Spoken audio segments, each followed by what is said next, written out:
The Vampire King's wedding vow should have been "till death do us part." Instead, it was 5 words that would haunt him for eternity: "Give me a child and disappear."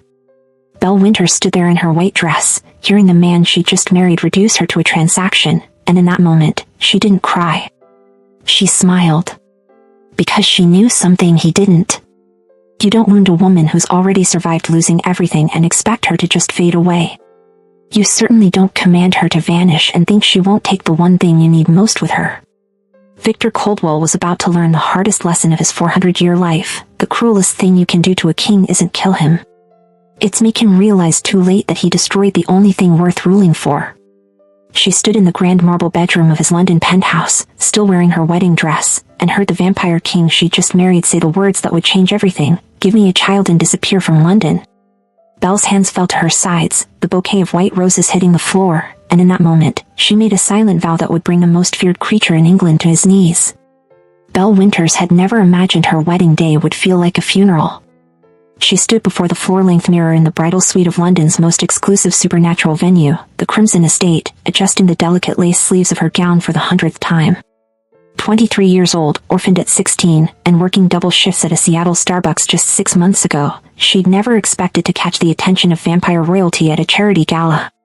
Victor Coldwell had pursued her with the intensity of a storm, all dark charm and dangerous smiles, and when he proposed after only 8 weeks, she'd said yes despite every rational bone in her body screaming caution. She'd convinced herself it was fate. That the loneliness she'd carried since losing her parents in that car crash had finally found its antidote. That a man, even a vampire, didn't pursue someone with such focus unless real feeling existed beneath the surface. She was wrong. Across London, in his private office at Coldwell Tower, Victor stood at the window overlooking the Thames, watching the sunset bleed red across the water. 467 years old, king of the European Vampire Coalition, and absolutely certain of one thing: he didn't believe in love. What he believed in was legacy. Power. Bloodlines that would endure when empires fell to dust. His younger brother, Dante, had been killed 3 months ago by rogue werewolves in Prague. The loss had carved something cold and desperate into Victor's chest. His family line, one of the original vampire houses, was dangerously close to extinction. He needed an heir. He needed it now. And he needed a human woman to carry that child, someone whose mortality would make the pregnancy possible, someone who wouldn't expect forever. Belle had been perfect. Beautiful, alone in the world, no family to ask questions or make demands. Kind enough to be manageable, naive enough to believe his performance of courtship was real. He straightened his black suit jacket, checked his reflection in the darkened window. White hair fell past his shoulders, a mark of his ancient bloodline, contrasting sharply with his young face and ice-blue eyes. Tonight he would marry her. Tonight he would begin securing his future. And tomorrow, he would begin the process of making sure she understood exactly what this arrangement truly was. The wedding ceremony had been beautiful, elegant, witnessed by 200 supernatural elite and exactly 0 people who genuinely cared about the bride. Belle had walked down the aisle alone, holding her father's watch and her bouquet for something borrowed from the dead. She'd spoken her vows with a trembling voice full of hope. Victor had spoken his with the practiced ease of someone signing a business contract. Now, hours later, after the reception where she'd smiled until her face hurt and he'd barely touched her except for the obligatory first dance, they stood in his penthouse bedroom. Alone. Married. And Belle was about to discover what her new husband truly thought of her. Victor poured himself a glass of aged bourbon, not bothering to offer her any. The silence stretched between them like a chasm. "So," Belle said softly, trying to bridge the gap, trying to find the man who'd sent her flowers every day for 2 months, "this is really happening. We're married." "Yes." He didn't turn around. "Which brings me to the terms of our arrangement." Arrangement. The word landed like a slap. I thought this was a marriage." "It is. Legally." He turned then, and the look in his eyes was so cold she actually stepped back. "But let me be clear about expectations, Belle. I need an heir. You will provide that. Once you're pregnant and the child is born healthy, you will take a very generous settlement, £10 million, and you will disappear from London. From England entirely, if possible. You'll sign away all parental rights.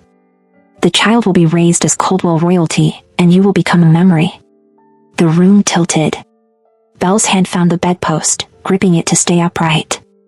"You, what?" "I'm not interested in playing house. I'm not interested in a wife who lingers or makes demands or develops inconvenient emotional attachments." His voice was casual, almost bored. "I married you because I need a human woman to carry my child. Vampire women can't conceive with our kind. You were suitable. Attractive enough, healthy, and most importantly, utterly alone in the world. No one to complicate things. You pursued me." Her voice cracked. "You made me believe. I made you believe what was necessary." He took a sip of bourbon. "Don't look so wounded. £10 million is more than generous for 9 months of work. Most women would be thrilled." Belle felt something inside her chest crack clean through. Not just her heart. Something deeper. The part of her that had spent 7 years believing she was worthy of love, that had survived her parents' death by holding on to hope that somewhere, someone would choose her and mean it. "You don't get to do this." The words came out stronger than she felt. "You don't get to make someone fall for you and then fall for me?" He actually laughed. "Belle, you fell for a performance. And now the show is over. Give me a child and disappear from London. Those are your options.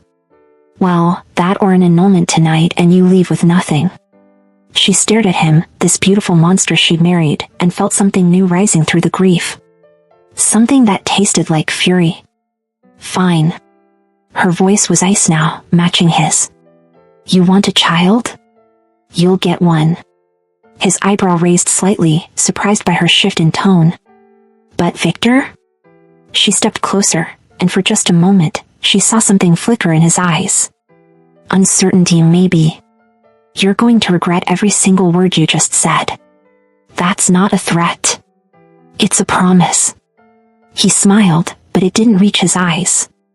Empty words from a human girl who has nowhere else to go. She held his stare for one more second, then walked past him toward the guest bedroom, her wedding dress trailing behind her like a ghost.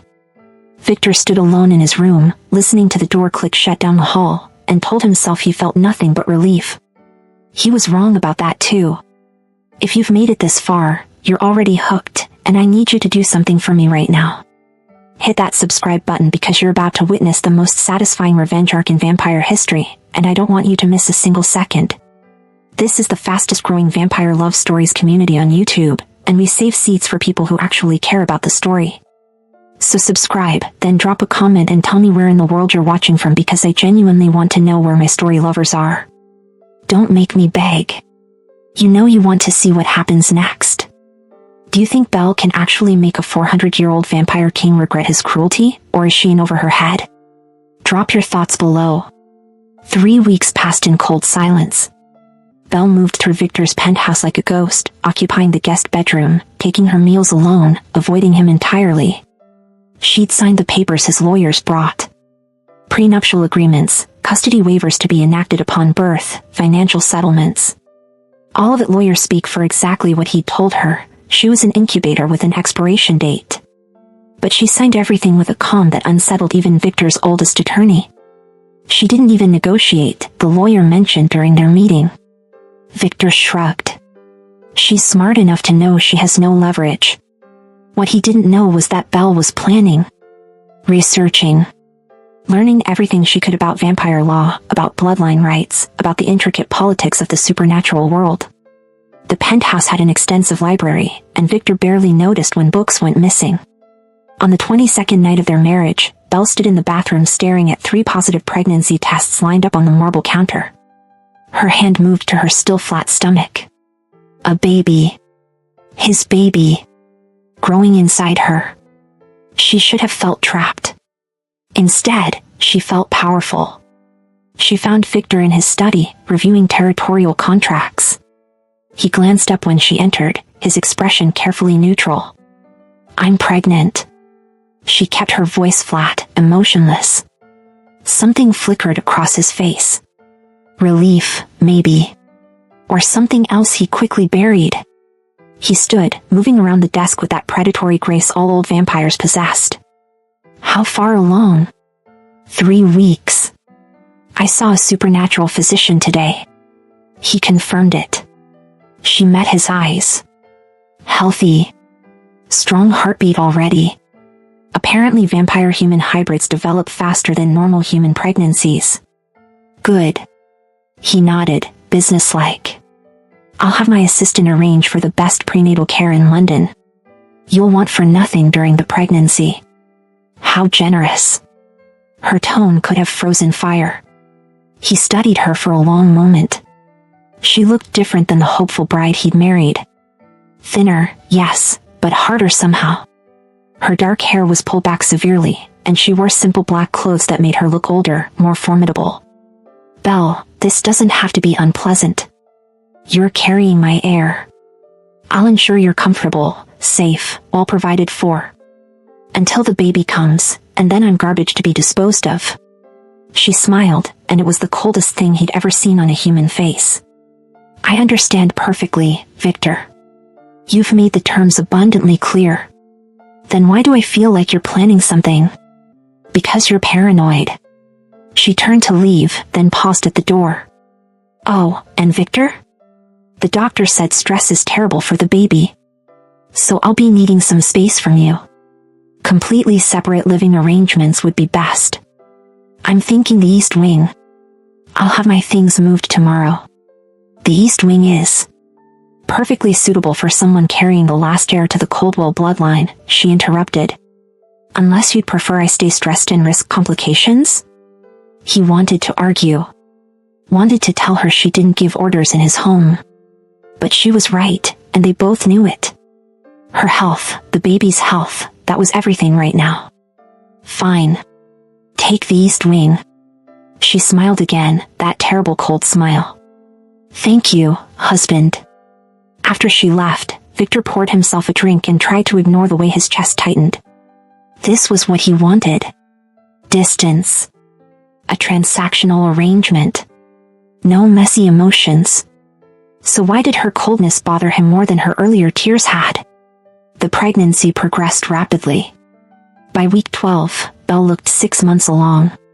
The supernatural physician explained that damper pregnancies, children born of vampire and human unions, typically lasted only 5 to 6 months total. The child will be powerful, the doctor told Victor during a checkup Belle had reluctantly allowed him to attend. I can already sense extraordinary strength. This baby may be one of the most formidable vampire-human hybrids born in centuries. Victor felt something unfamiliar stir in his chest. Pride, yes. But also something else. Something that felt dangerously close to excitement. He glanced at Belle, who sat on the examination table in the East Wing's converted medical room, her hand resting protectively on her swollen belly. She hadn't looked at him once during the entire appointment. Will she survive the birth? Victor asked. If you're asking whether I care, the answer is it's required for your heir's health, Belle said coldly before the doctor could respond. So yes, Victor, I plan to survive. Don't worry. The doctor cleared his throat uncomfortably. The mother is remarkably strong. I foresee no complications. After the doctor left, Victor lingered in the doorway while Belle gathered her things. You don't have to be so hostile, he said finally. She laughed, actually laughed, and the sound was bitter. Hostile? Victor, I'm being professional. This is a business arrangement, remember? You wanted an incubator, not a wife. Well, congratulations. You got exactly what you asked for. I never said, give me a child and disappear from London. She quoted his words back to him with perfect, cutting accuracy. Those were your exact words on our wedding night. I'm just making sure I fulfill my contract to your specifications. Things can still be civil between us. Civil. She tested the word. Sure. Civil is good. Professional. Detached. Exactly what you wanted. She moved past him toward the door, her movements careful with the extra weight she carried. Oh, and don't worry. I've already started looking at properties in New York. After the birth, you won't have to see me ever again. Just like you planned. She left him standing there, and Victor realized with uncomfortable clarity that the idea of her disappearing to New York felt wrong. Felt like losing something valuable. He crushed that feeling immediately. This was the plan. This was what he needed.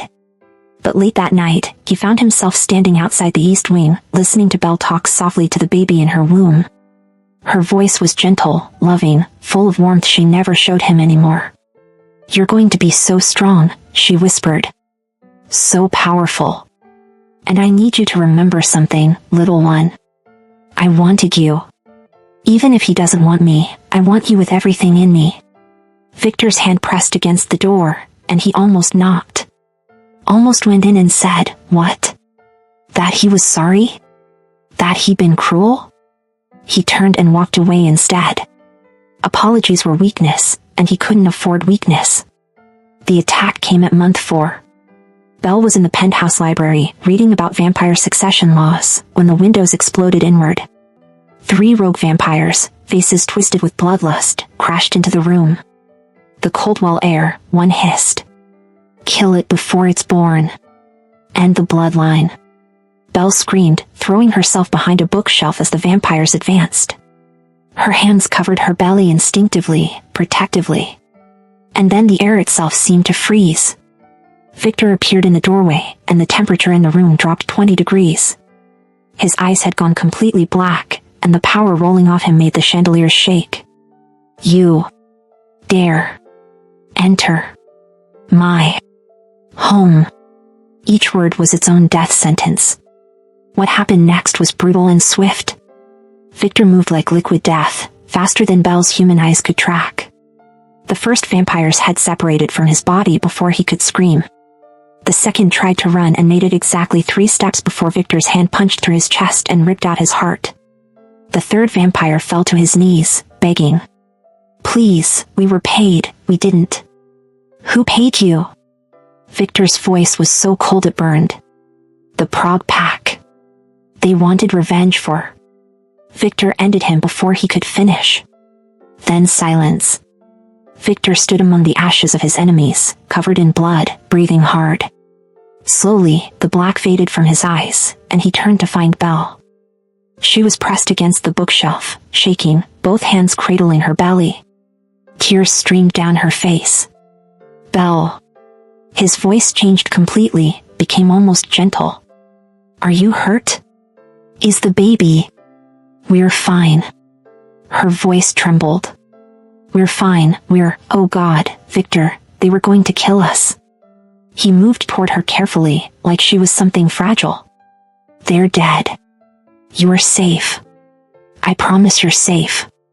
And then Belle did something that surprised them both. She stumbled forward and collapsed against his chest, sobbing.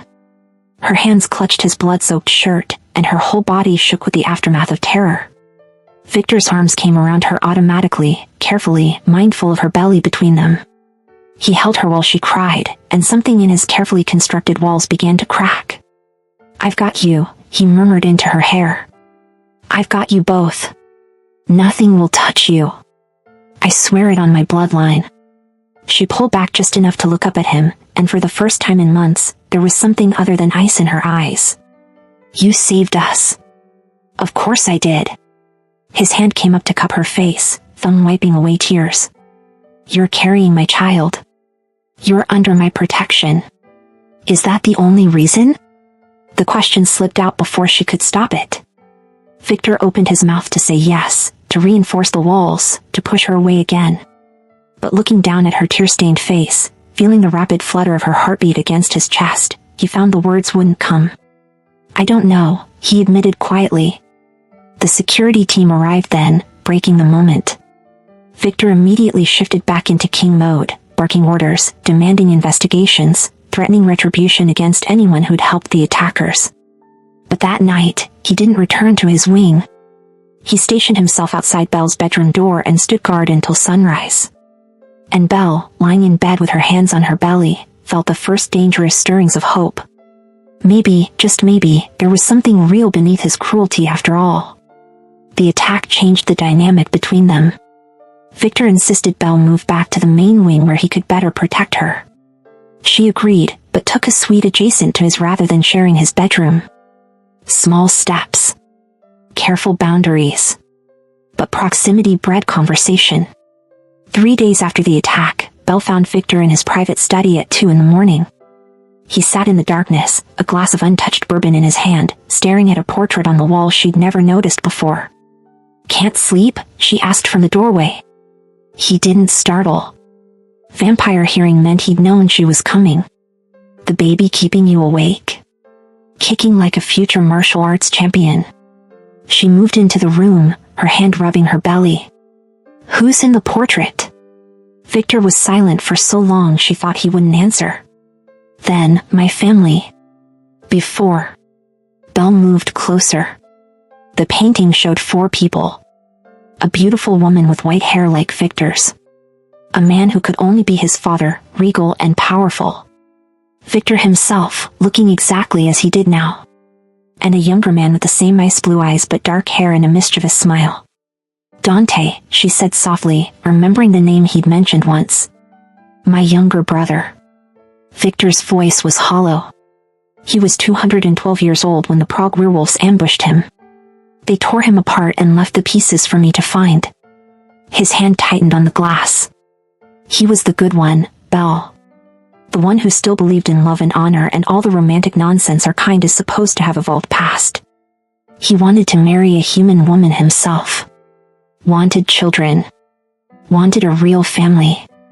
And you stopped him? I mocked him for it. Victor's laugh was bitter. Told him he was foolish.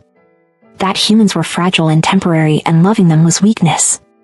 That our bloodline deserved better than delusion through sentiment.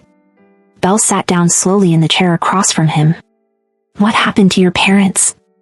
"Dead 300 years now. Vampire politics. A rival house. It's always the same story." He finally looked at her. "I became king at 167. Spent the next 3 centuries building power, eliminating threats, making sure the Coldwell name meant fear and respect. I protected Dante because he was blood, but I never let him get too close. Never let anyone get close. Why? Because everyone I've ever loved has been ripped away." The words came out raw. "My parents. My closest friend murdered in front of me during the Great Vampire War. A woman I cared for once, killed to get to me. And finally, Dante. So I decided love was the weakness that got people killed, and I would never be weak again." Belle felt her heart crack open. "So you married me for an heir and planned to push me away before you could care?" "Yes." He met her eyes. "And it was working perfectly until you started being brave and fierce instead of broken. Until you looked at me with contempt instead of tears. Until you made me realize that maybe the weakness isn't loving someone. Maybe it's being too much of a coward to try." The air between them felt charged. Belle's hand moved unconsciously to her belly, where their child kicked against her palm. "I found something," she said quietly. "When I was researching vampire law. About damper children and inheritance rights." Victor tensed. "What did you find?" "That in vampire law, a damper heir can only claim full bloodline rights if both parents formally acknowledge them. If the mother relinquishes her claim, the child becomes contested property. Other vampire houses can challenge for guardianship." She watched his face carefully. "You needed me to disappear because you thought a human mother would weaken your heir's position. But actually, me abandoning our child would do exactly that." His expression went completely still. "You've been researching succession law. 4 months. Every book in your library. I also found records of the Prague Pact's vendetta against your family. They won't stop with one failed attack, Victor. They'll keep coming for our baby." She leaned forward. "You can't protect our child alone. Not from every threat. Not forever." "What are you saying?" "I'm saying your plan was stupid and short-sighted and born from grief, not strategy." Her voice was firm but not unkind. "You wanted me gone because you're terrified of losing someone else you love. But pushing me away doesn't protect our baby. It makes them vulnerable." Victor stood abruptly, moving to the window. "I don't love you." "I didn't say you did." Belle stood too, moving beside him. But you could. And that terrifies you more than any enemy ever has. He turned to face her, and the vulnerability in his ancient eyes made him look young. What if I fail? What if I can't protect you both? What if caring about you gets you killed? What if it doesn't? She reached out slowly, giving him time to pull away. When he didn't, her hand touched his cheek. What if you're strong enough to protect what you love instead of destroying it preemptively? Victor's hand covered hers, holding it against his face.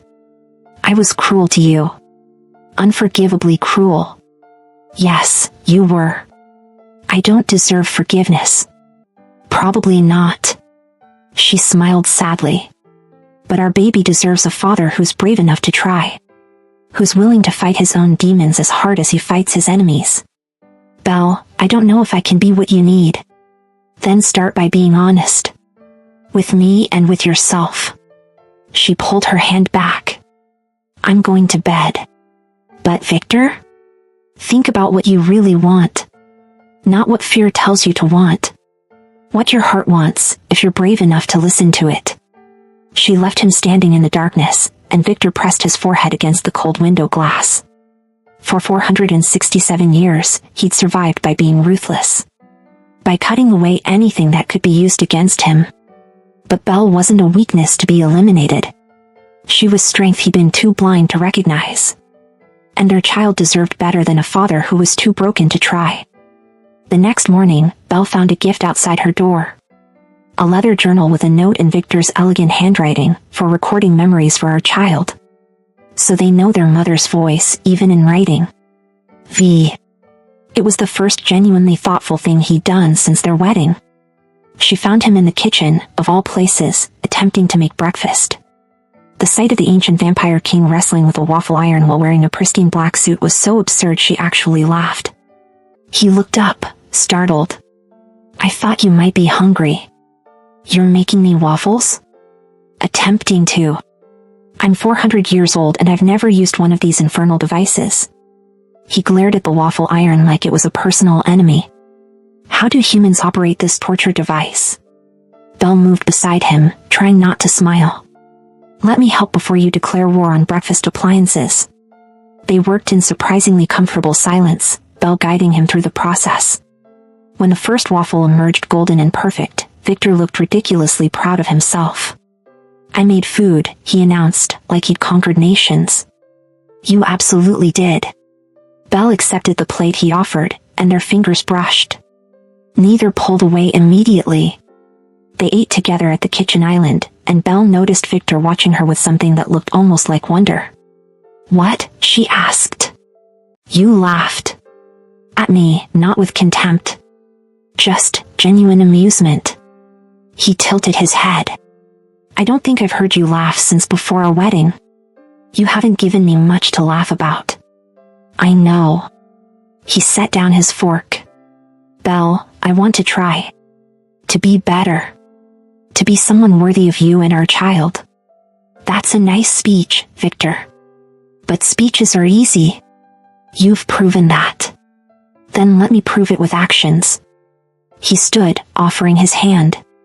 Come with me. There's something I want to show you. She hesitated, then took his hand. He led her through the penthouse to a locked door she'd never seen opened. Inside was a nursery that took her breath away. The room was painted in soft creams and golds, with a hand-carved crib that looked like it cost more than a car. But what caught her attention was the wall of portraits being painted. Images of her pregnant, of Victor's hand on her belly, of the two of them together. I commissioned them 2 weeks ago, Victor said quietly.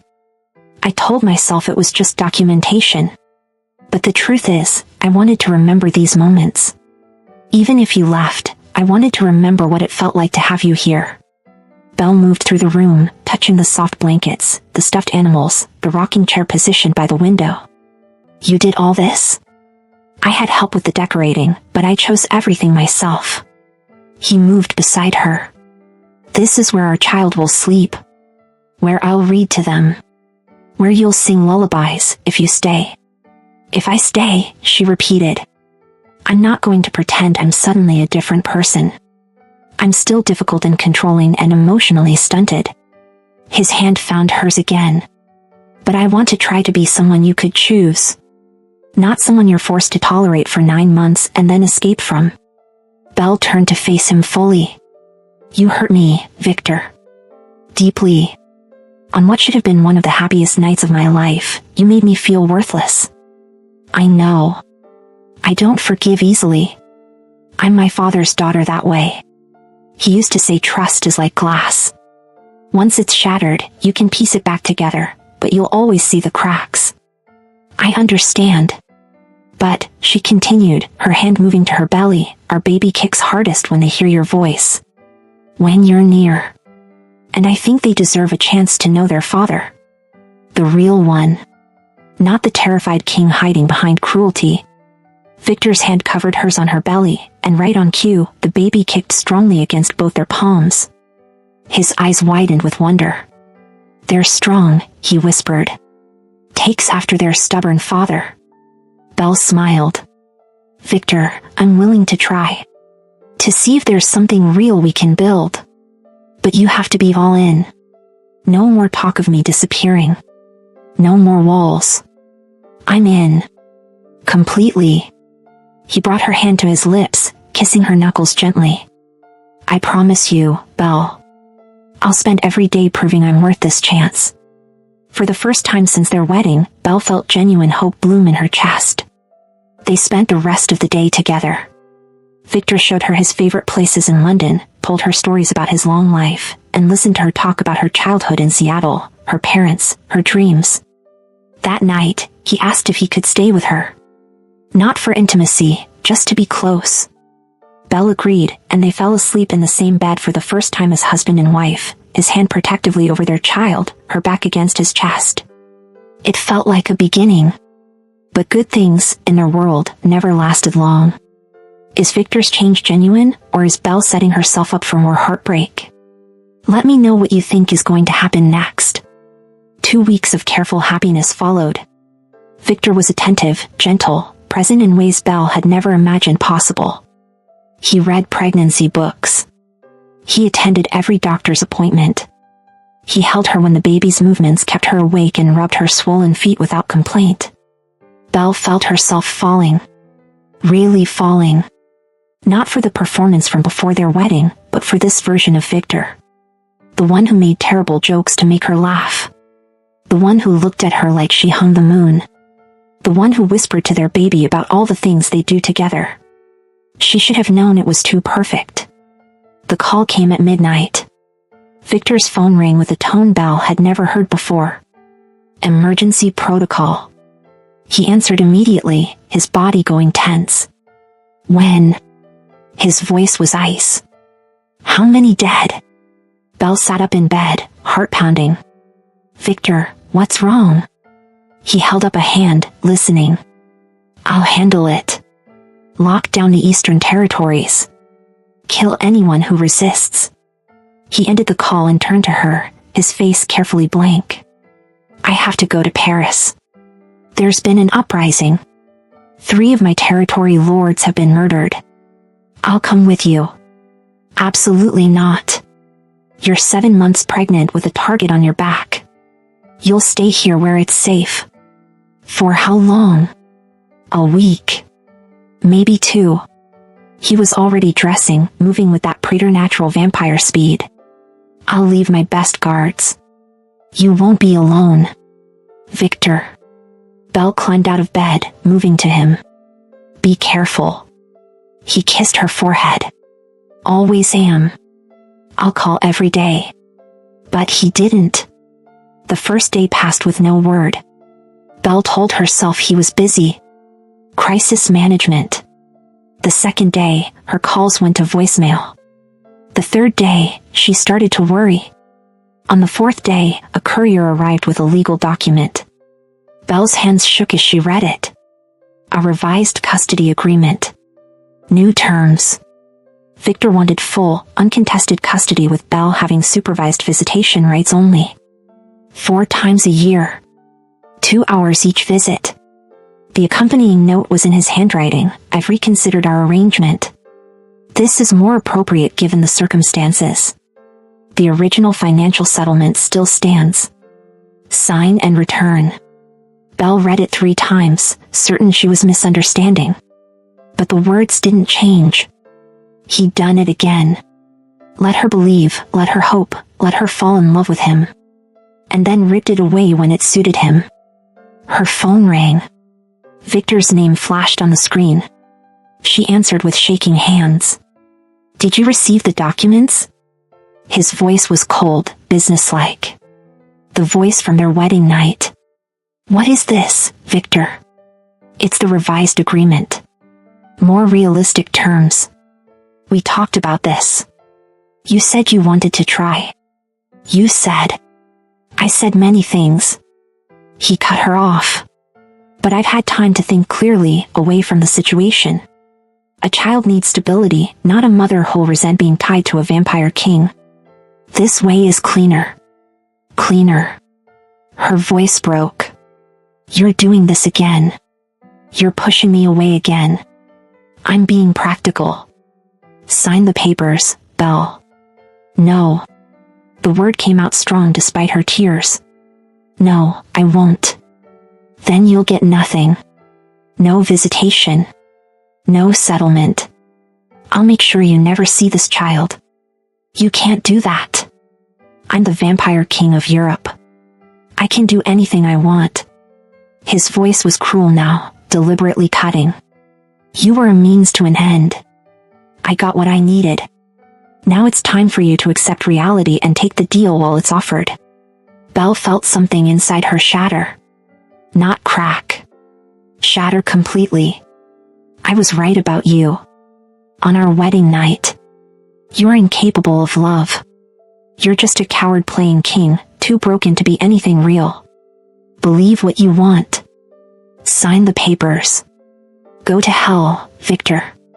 She hung up. And then she made a decision. If he wanted her gone, she'd go. But not the way he planned.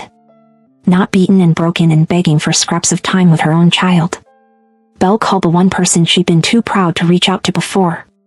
Her father's oldest friend, a lawyer in New York who'd offered help after her parents died. "Bernard? It's Belle Winters. I need a favor. A big one." 3 days later, when Victor's guards checked on her, they found the suite empty. Belle was gone. And so was every piece of documentation about the pregnancy, every medical record, every piece of evidence that the child existed. She disappeared. When Victor returned to London and found her gone, he stood in the empty nursery and felt the full weight of what he'd done. His phone buzzed. A message from an unknown number. "You wanted me to disappear.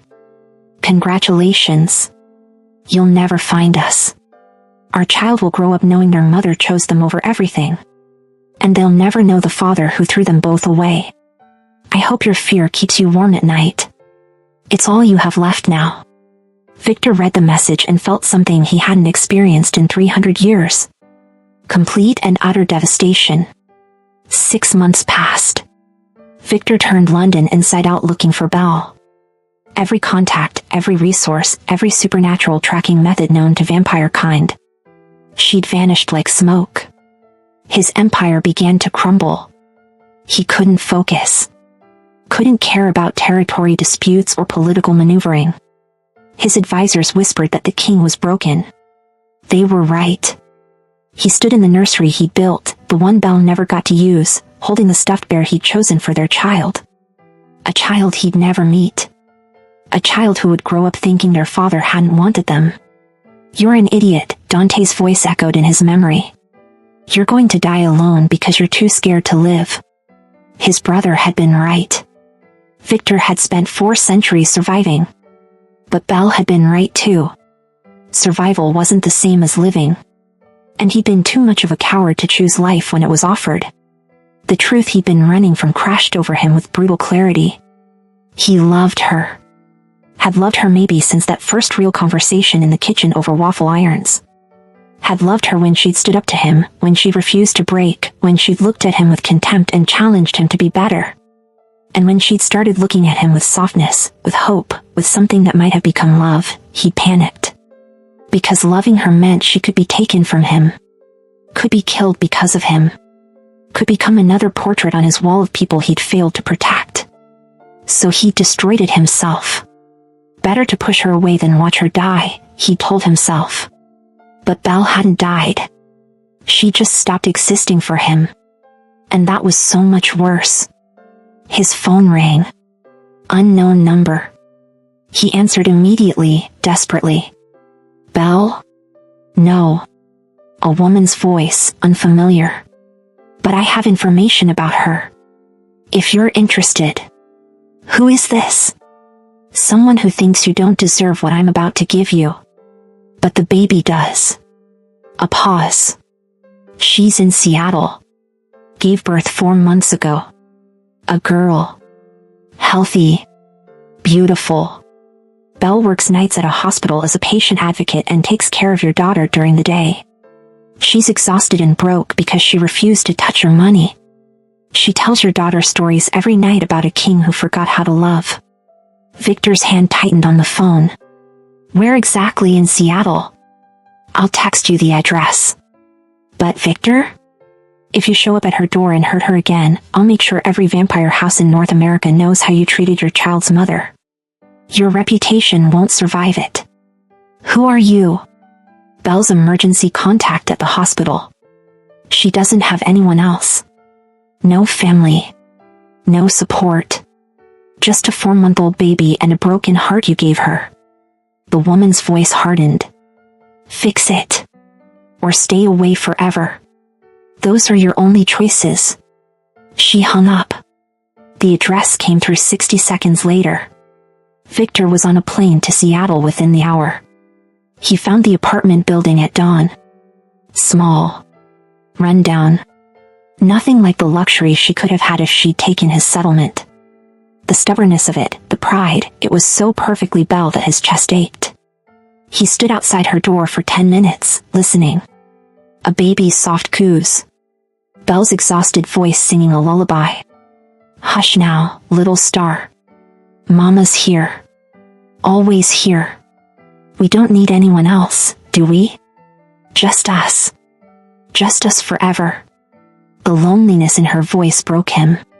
Victor knocked softly. The singing stopped. Footsteps. Then Belle's voice, wary. Who is it? It's me. Silence. Long enough that he thought she wouldn't answer. Then the door opened a crack, chain still in place. Belle looked exhausted. Dark circles under her eyes. Hair pulled back messily. Wearing old sweatpants and a faded Seattle University t-shirt. Still the most beautiful thing he'd ever seen. How did you find us? Her voice was flat. It doesn't matter. Belle, please. Let me in. Why? So you can serve me with more legal papers? Threaten to take my daughter? Our daughter. His voice cracked. Please. 5 minutes. That's all I'm asking. She stared at him for a long moment. Then closed the door. He heard the chain slide free. The door opened fully. Victor stepped inside the tiny apartment. It was clean but sparse. A bassinet in the corner. Baby supplies covering every surface. The financial evidence of how hard she'd been working to provide. And in the bassinet, wrapped in a pale pink blanket, was his daughter. Victor moved toward her like a man in a dream. White hair, just like his. But Belle's face. Belle's nose. Sleeping peacefully with tiny fists curled near her face. Her name is Aurora, Belle said quietly. It means dawn. Because she's my new beginning. She's perfect. Victor couldn't breathe. Belle, I don't. Belle's voice was sharp. Don't you dare come in here and try to explain. You made your choice. You pushed me away when I was vulnerable and pregnant because you were scared. Then you let me believe you changed, let me fall for you, and you did it again. You destroyed me twice, Victor. Once wasn't enough for you. I know. Do you? Do you understand what it's like to love someone who keeps weaponizing that love against you? Tears spilled down her face. I've been alone since my parents died. Utterly alone.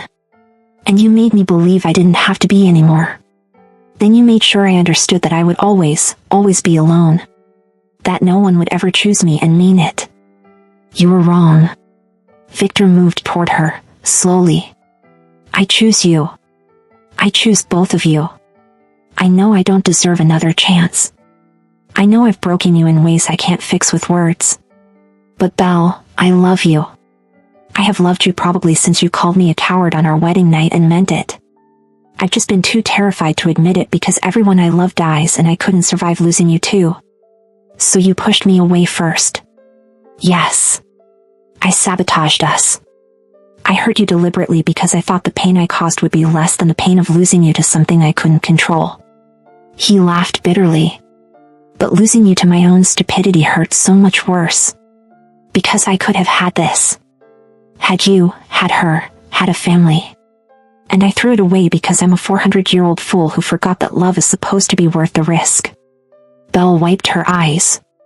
You can't just show up and fix this with a speech, Victor. I know. He pulled something from his pocket. A thick legal document. That's why I'm giving you this. She took it warily. What is it? Custody papers. Full custody to you. Legally binding. I have no rights unless you grant them. Your name on the birth certificate only. Everything in your control. He watched her face. I'm also transferring £50 million into a trust for Aurora. Accessible only by you. Whether you ever let me see her or not, she'll never want for anything. Belle stared at the papers. This gives you nothing.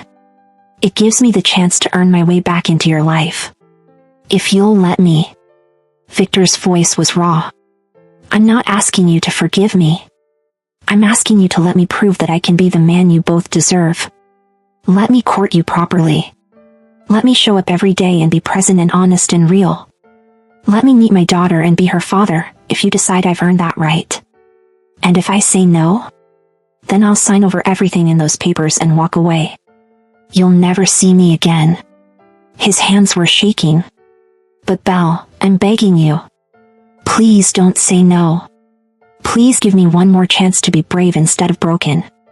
Aurora chose that moment to wake, her little face scrunching up before she started to cry. Belle moved immediately to pick her up, cradling her close. Shoo, baby girl. Mama's here. Victor watched them, and the longing on his face was so intense it hurt. Belle looked between her daughter and the man who'd shattered her heart twice. The man who was finally being honest. The man who'd given her complete control and was standing there vulnerable and terrified and real. If I let you stay, she said slowly, it's on my terms. You don't get to make demands. You don't get to control anything. You show up when I allow it. You leave when I ask. And if you hurt me again, if you even think about pushing me away, I will take our daughter and you will never find us. Not in this lifetime or any other. Yes. Anything. Whatever you need. Belle took a shaky breath. Aurora needs to be fed. There's a chair by the window. You can sit there. You can watch. But you don't get to hold her yet. You have to earn that. I understand. Victor sat in the designated chair while Belle fed their daughter, and he watched with reverent attention. This was his family. This was what he'd almost destroyed. This was what he would spend the rest of his very long life protecting and cherishing and proving himself worthy of. Tell me about her, he said softly. Everything. Every moment I've missed. And Belle, because she was tired and heartbroken and desperately wanted to believe he meant it this time, began to talk. It wasn't forgiveness. Not yet. Maybe not for a long time. But it was a chance. And Victor would make damn sure he didn't waste it. 3 months later, Victor sat on the floor of Belle's living room in a considerably nicer apartment he'd convinced her to let him rent for them, watching Aurora attempt to roll over for the 15th time. Come on, little star, he encouraged. You're so close. Your mother says you're stubborn like me. Prove her right. Aurora gurgled at him and promptly spit up on his 5,000-pound suit. Victor laughed. Actually laughed. Well played, daughter. Well played. Belle emerged from the bedroom, pausing in the doorway to watch them. This had become her favorite sight. Victor, the ancient vampire king, reduced to a puddle of adoration by a 7-month-old baby girl. He came every single day. Brought groceries. Helped with laundry. Changed diapers without complaint. Read parenting books and asked Belle's opinion on everything. He'd been patient. Respectful. Present. Never pushing for more than she was ready to give. Some days she barely spoke to him. Other days they talked for hours after Aurora fell asleep. Slowly, carefully, she was learning to trust him again. She spit up on you, Belle observed. She did. I consider it an honor. Victor gently wiped Aurora's mouth, then tried to clean his jacket. This is what I get for wearing Armani to baby duty. I told you to wear normal clothes. I'm a vampire king. I don't own normal clothes. He glanced up at her. Although I did buy jeans. Bernard said I look ridiculous in them, but the lady at the Gap seemed very enthusiastic about my purchase. Belle bit back a smile. You went to the Gap. I'm trying to understand human life. For Aurora. So she grows up with both sides of her heritage. He stood, lifting Aurora with practiced ease now. She immediately grabbed his hair and yanked. Oh. Yes, thank you for that feedback, little terror. Belle moved closer, taking Aurora from him. Their hands brushed, and neither pulled away immediately anymore. Progress. Victor, can we talk? His expression became serious immediately. Of course. Is everything all right? She settled Aurora in her playpen with toys, then turned to face him. I got the job offer. The director position at Seattle Children's Hospital. It's what I've always wanted. Good salary. Benefits. Everything. Belle, that's incredible. Congratulations. There's just one problem. She took a breath. They want me to start in a month. And the position is full-time. I'd need childcare for Aurora. Reliable, trustworthy childcare. Victor went very still. I see. Do you? You're about to tell me you can't accept because you don't have anyone to help with Aurora. And you're wondering if I'm going to point out that if you'd stayed in London, you'd have an entire staff available to help. Actually, Belle said softly, I was going to ask if you'd be willing to be Aurora's primary caregiver during the day. You don't sleep. You're insanely protective. She adores you. And I trust you with her. Victor's eyes widened. You trust me? I'm still angry at you. I'm still hurt. I still wake up some nights convinced you're going to leave again. She moved closer to him. But yes, I trust you with our daughter. You've proven yourself, Victor. Every single day for 3 months. You've shown up. You've been real. You've been the father she deserves. Belle. His voice was thick with emotion. I'm not saying I'm ready for more. I'm not saying I forgive you completely. But I'm saying I want to try. Really try. To build something real between us. If you're still willing. Victor reached out slowly, giving her time to pull away. When she didn't, he cupped her face in his hands. I would wait 300 more years if that's what you needed. But Belle, I'm so incredibly willing. I love you. I love our daughter. I want to be your family. However long it takes. Whatever it requires. Then prove it. Help me build the life I want here. Be a partner, not a king. Be Aurora's father. And maybe, eventually, be my husband for real this time. Anything. He leaned his forehead against hers. Everything. I'm yours, Belle. For as long as you'll have me. She closed the distance between them, kissing him softly. It was careful, tentative, but real. When they pulled apart, both had tears in their eyes. "One day at a time," she whispered. "One day at a time," he agreed. Aurora chose that moment to start fussing, and they both moved to her immediately. A team. A family. That night, after Aurora was asleep and Belle had gone to bed, Victor stood at the window of the apartment, looking out over Seattle. His phone buzzed. A message from his second-in-command in London. "The Prague Pack has been eliminated. The threat is over. When are you coming home?" Victor glanced back at the bedroom where Belle slept, then at the nursery where Aurora dreamed. He typed his response. "I am home." He put the phone away and settled into the chair beside Aurora's crib, where he spent every night keeping watch. Protecting what mattered most. A year ago, he'd been a king who had everything and nothing. Now he was a father, a partner earning his way back into his wife's heart, and a man who'd finally learned that love wasn't weakness. It was the only strength that mattered. Aurora stirred in her sleep, and Victor reached into the crib, letting her tiny hand wrap around his finger. "I promise you, little star," he whispered, "you'll never doubt that you're loved. And your mother will never again doubt that she's cherished. I'll spend eternity proving it." Outside, dawn was breaking over Seattle. A new day. A new beginning.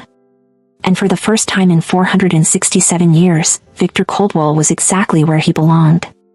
If you made it all the way here, you just witnessed what happens when a vampire king learns that real power isn't control, it's surrender.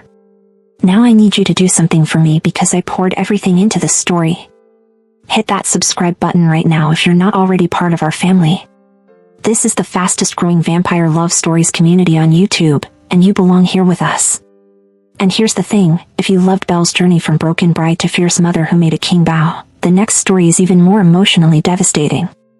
I'm talking about a vampire who thought he could buy love, and the human woman who taught him you can't purchase what only surrender earns. Don't make me beg. You know you want more. Click that video on your screen right now.